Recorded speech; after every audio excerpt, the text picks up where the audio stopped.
Bistadong nakaw ang dalang motorsiklo ng isang rider sa Quezon City. Bago nabisto, sinita ang rider dahil nakatsinelas lang siya at walang helmet. Balitang hatid ni James Agustin. Dinala sa police station ng 29 anyos sa lalaki motorcycle rider matapos sumunong takasan ng oplansita ng pulisya sa FPJ Avenue sa Quezon City. Ang sospek inaresto ng mahabol ng mga pulis.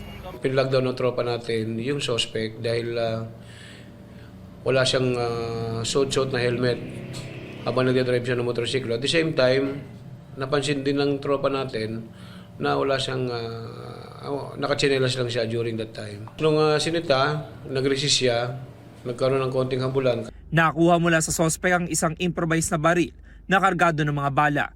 Sa investigasyon, nadiskubre na ang minamaneho niyang motorsiklo. Nakaw pala. November 21 na makunan sa CCTV ang sospek na nilapitan ng motorsiklo na nakaparada sa Barangay Del Monte. Itinulak niya ito tsaka tinangay. Ayon sa pulisya, nakapag-report sa kanilang may-ari ng motorsiklo. Nakalimutan niya yung susi. Pagbalik niya, wala na yung motor niya. Positively identify niya na yun ang motor niya. Tapos pinakita niya yung ID niya, nag-match naman doon sa ORCR ng motor. Aminado ang sospek na siya ang nagnakaw sa motorsiklo. Naiwan po yung susi ng may-ari. Dinala ko lang po. Ang service lang po. Wala naman siya pahayag kaugnay sa nakuha ang improvised na baril.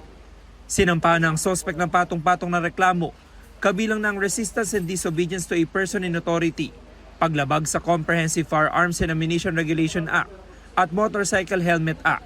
Desidido rin ang may-ari ng motorsiklo na sampahan siya ng reklamong paglabag sa new anti-carnapping law. James Agustin, nagbabalita para sa GMA Integrated News.